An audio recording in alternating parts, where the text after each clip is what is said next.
Hi everyone. Today's topic is going to be update yourself, learning to play different characters. Why do we want to play different characters? Well, in life we have many roles we have to fill, such as being a parent, a teacher, a caregiver, a boss, etc., etc. So these different roles require different skill sets and priorities of actions. And so this is where it becomes interesting to be able to play different characters so we may fill in these roles. Every identity or character has a specific configuration. We can think of the configuration of an identity as its recipe. Likewise, it has components or ingredients, and these are measured in specific proportions, and these are assembled in a specific order. Just like certain characters have specific sequences of action or priorities of action. Take a firefighter, for example. When the building is on fire, his priority is saving lives and then saving material. But if you think of the character of businessman, you may have a different priority in this situation. When learning to cook something for the first time, you might want to look up someone else's recipe, right? So you might go into the internet or on a recipe book and figure out what that recipe is about. And once you've made it a few times, you might come up with your own recipe of it, your own version of it. Oh, I make my own chili con carne and it has more spice or this or that. But at first, similarly with identities, if you want to step into a new identity, let's say, oh, I've never been a caregiver before, I will look at someone else who is in that character, look at the components, the ingredients of that character that I'm observing, and act with that configuration. Now, that configuration will later be fine-tuned into what I prefer, right? So my own little version of chili.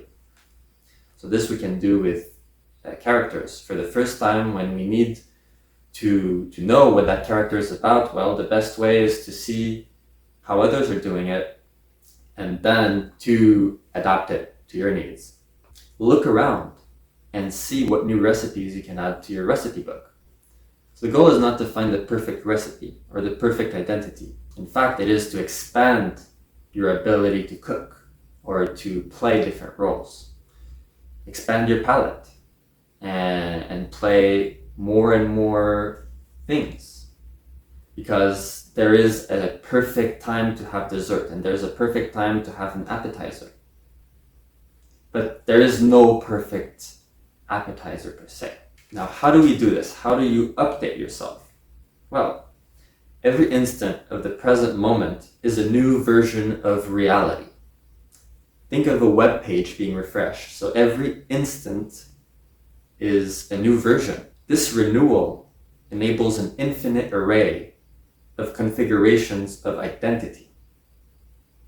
This means you can tinker with the recipe however long you want because there are new instants all the time. Playing or taking action as a specific identity develops both the configuration or the recipe and the skill set to do so. So for example, I'm a nurse, I'm developing my character of like, ooh, I'm a nurse, oh, I should have a little more compassion, whoop, oh, a little more listening, whoop, oh, I should not be paying too much attention to how the floors are dirty, whoop. All those things. So you can tinker the configuration and then the skill set becomes better because, oh, I'm not paying attention to how dirty the floors are anymore. Now I can actually,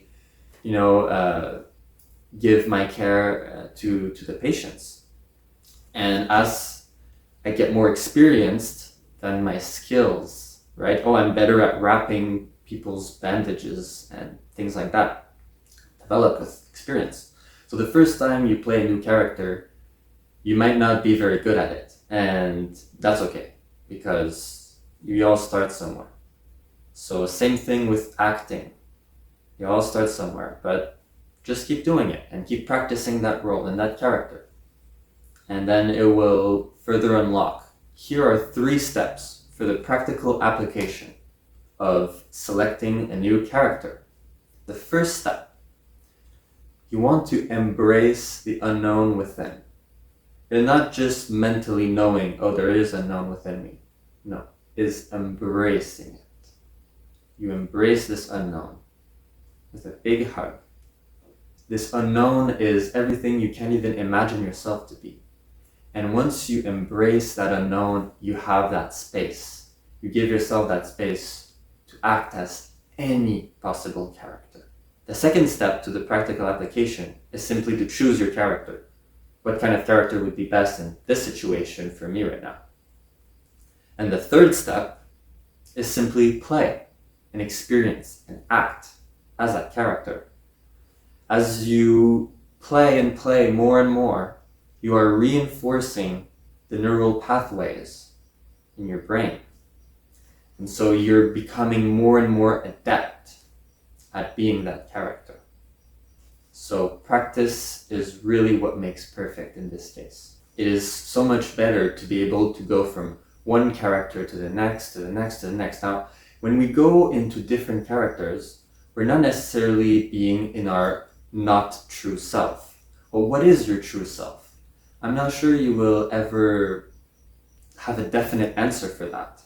However, this is an invitation to explore different facets of yourself. It's kind of like putting certain things more to the forefront. Those things are still you. It is still you acting as XYZ. Developing the skill to fluidly embody different configurations or recipes of identity enables us to make full use of our potential in designing our reality.